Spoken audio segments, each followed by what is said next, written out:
All right, so we're working on our KLX110L project. This is a 2013 KLX110L. It's seen a bit of use. We use it all the time at the track. Both Ayrton and I. Ayrton, fools around with it in between motos and practice, and I use it to go get him registered and get around the track so I can watch him and work with him in certain sections. So to make this bike a little bit more fun, we're going to spend some time over the next few weeks while Ayrton has some downtime due to his injury. He just had his titanium rods removed from his legs, so we have a couple weeks off that we're going to rest and relax and do some bike maintenance that we need to catch up on and try to get some stuff done. As you can see, our garage is a mess at the moment, so we're going to be cleaning that up at some point too. But anyway, we thought we'd invite you guys in and show you what we're gonna do and how we're gonna do it to this KLX110L to make it a little bit more fun for us. So we just got a 143 kit in the in mail the other day. It was actually one of Ayrton's Christmas presents, and I figured since he was off, had some downtime, I'd give it to him a little bit early so we could have some fun together and get this bike back up to shape and make it a little bit more fun to ride. So last night we started doing some work to it, and basically, Ayrton, what did we do last night to the bike? We took off all the plastics, the airbox, the skid plate, the carburetor, the gas tank, and the exhaust. Yep. So Ayrton basically started on this last night, and he basically was taking all the parts off the bike to make it more accessible for us to do the actual motor work. So as you can see, the gas tank's gone. As he said, the seat's gone.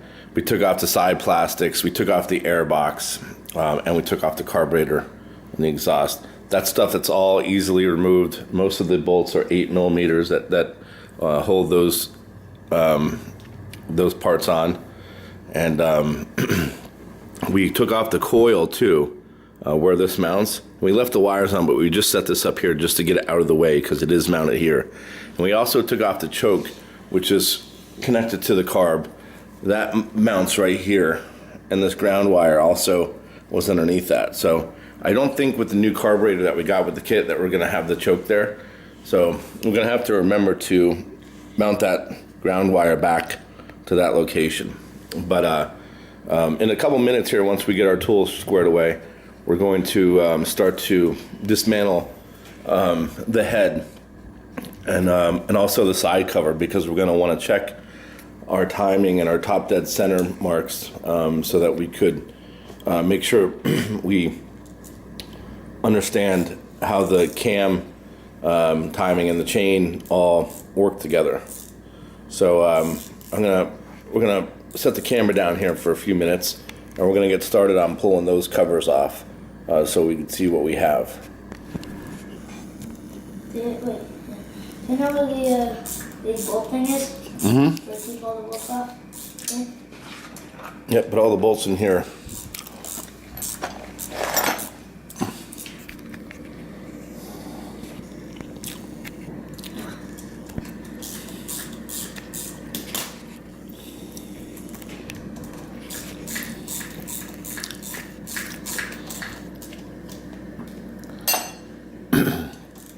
Ayrton likes working on his bikes, and he's been introduced to tools at a fairly young age and does a pretty good job with a wrench and ratchet, etc. So I try to let him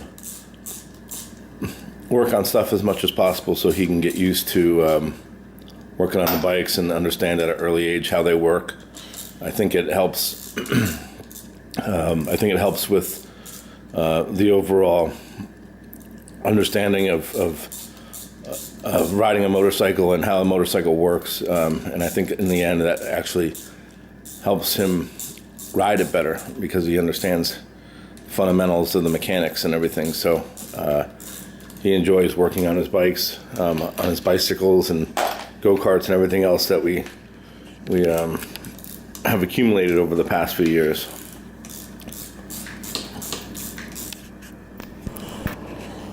Okay. All right, so we took that cover off, all right?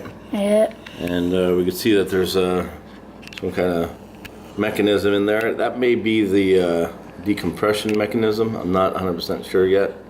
But that is the key, that is the cam gear there with the cam timing chain on it. And then over here we took the side cover off where we have the flywheel and the stator, and we pulled that off and we set the stator aside. That's mounted into the side cover. There are some wires. There's a connection right here that we had to undo to free the side cover and the stator so that we could pull that away from the bike and give ourselves some room to work. And we also have to make sure that we look at these timing marks that are on here, right? Mm-hmm. So we have a bunch of different marks on here, and I have to look at the manual to see which one we're going to be using. I don't think any are labeled directly as top dead center, but there's a bunch of different lines and some markings, so we'll have to look at that a little bit closer. And there's an arrow right there, that might be it. But right you can see on the casting there's a, what is it right there? Right there. There's a arrow of sorts that indicates where we're going to line up our top dead center mark on our flywheel. And then we're going to coordinate that top dead center mark to that mark over there on the casting with a mark on that cam on that cam gear. And that's going to give us our correct timing so that our cam operates the valves in the appropriate time per the compression stroke. All right.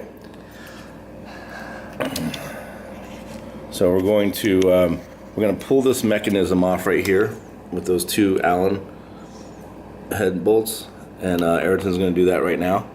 And then I'm going to hold the light for him, and then we'll continue with our video. All right, go ahead.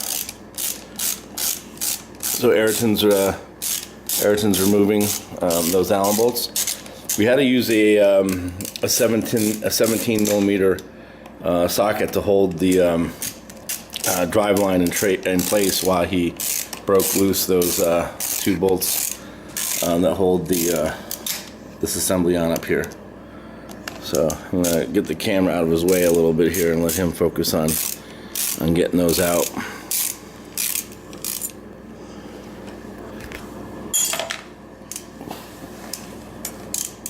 You have a flashlight? I'll hold the flashlight for you. Do you have it? No, I'm not sure. That's all right. I'll set up one of our lights. Alright.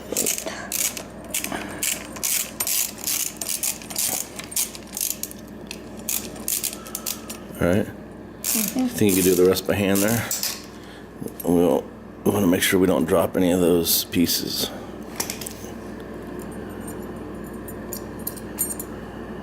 Okay.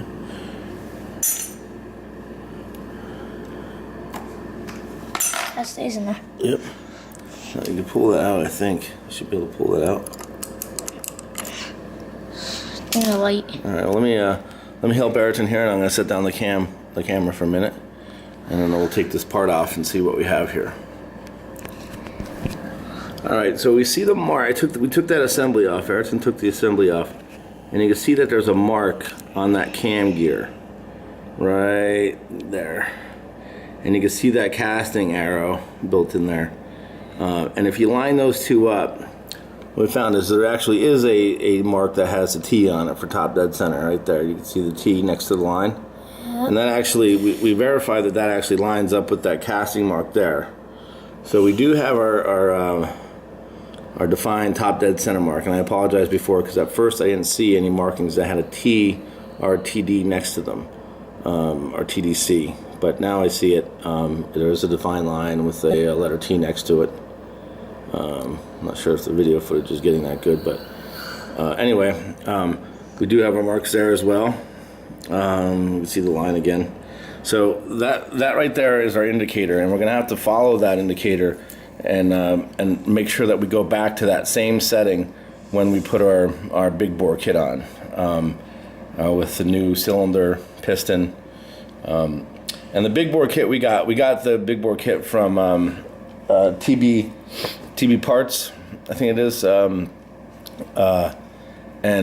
real impressed. The shipping was fast, and to be honest with you, you can't beat the price. I mean, I've read online that their kits are good and that the performance gains are pretty incredible.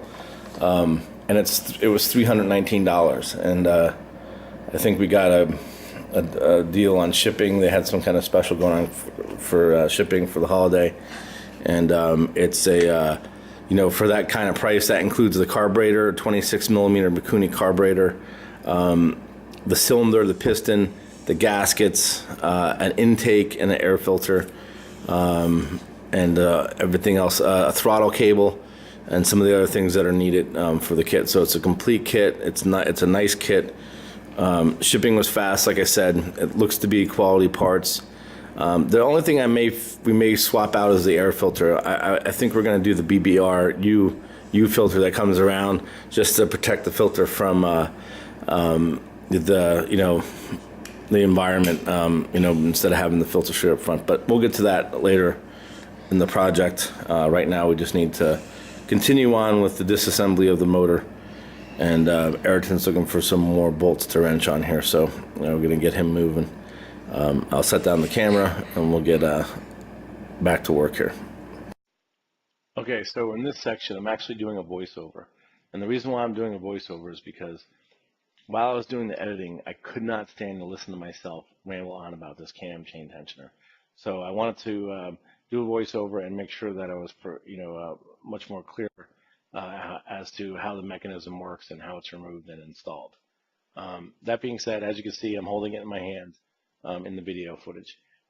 While it's installed in the cylinder, you'll see 3 bolts. There'll be the 2 bolts on the outside that actually secure it to the cylinder, and then there's going to be a 10 millimeter bolt. It's actually just a cap because it's so short in the center.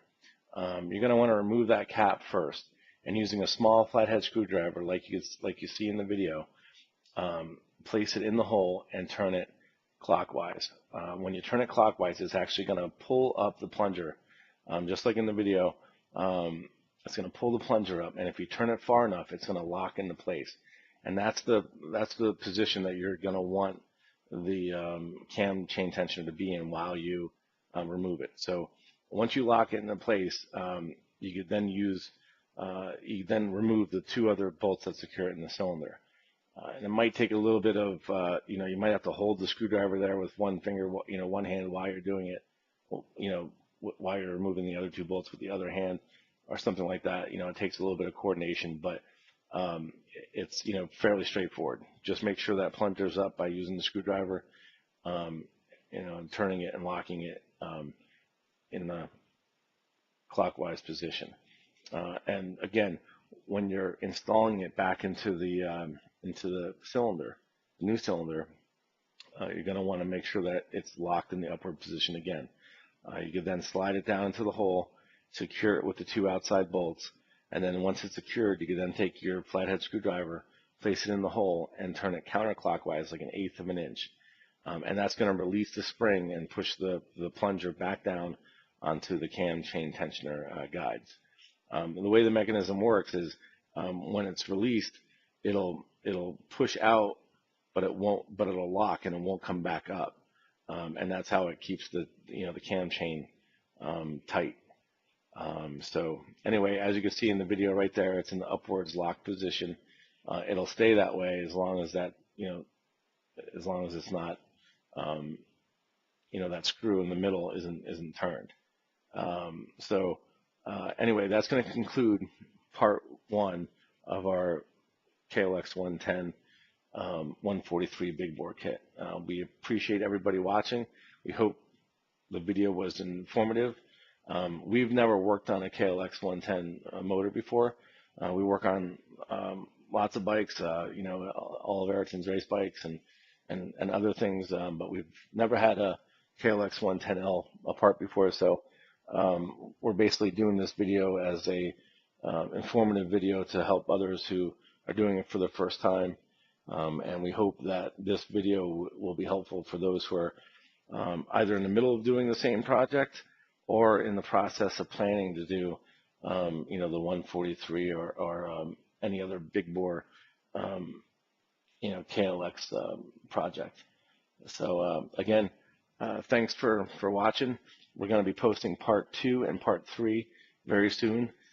They are going to cover essentially pulling the head and the cylinder off, going over the kit that we got. It's a great kit. We're very happy with it. Going over all the parts that come with that kit, and then installing all of those new parts, in place. Part 3 is going to actually be final, wrapping everything up, putting the carb and the intake on, and starting the bike for the first time.